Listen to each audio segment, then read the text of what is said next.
I had some things prepared to say, but I want to, when you gave the report, Jody, I'm disgusted, like I'm sure most of the board members, that we actually try to find the money and the banks say that there's a penalty.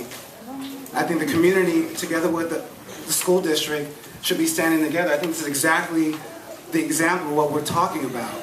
This is ridiculous at this point. A school district finds the money to pay it early, and the bank says there's a penalty?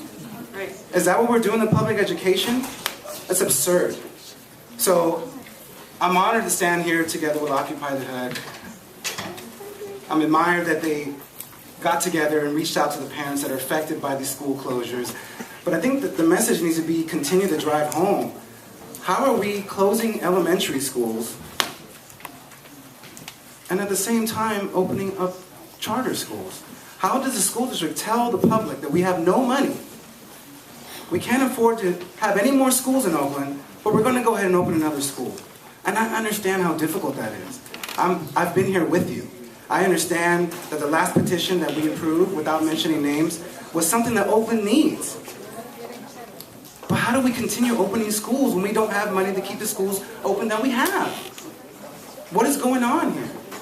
Jody, we sat on KQED a few months ago and you said you're not interested in opening more charter schools. And I understand that our hands are tied on some levels and we don't want to continue doing, but I want to say what you guys can say to the community. We are not, besides Lazier, I support Lazier and I want to be really clear, it's not because you're here today, but they're doing something a little different. Oakland is not going to take any more new petitions for charter schools until we stop closing public schools. When we stop closing schools and we have money to open charter schools, then we'll go ahead and maybe we'll open that discussion up then. Until then, we're not going to take any more positions. Okay? Thank you.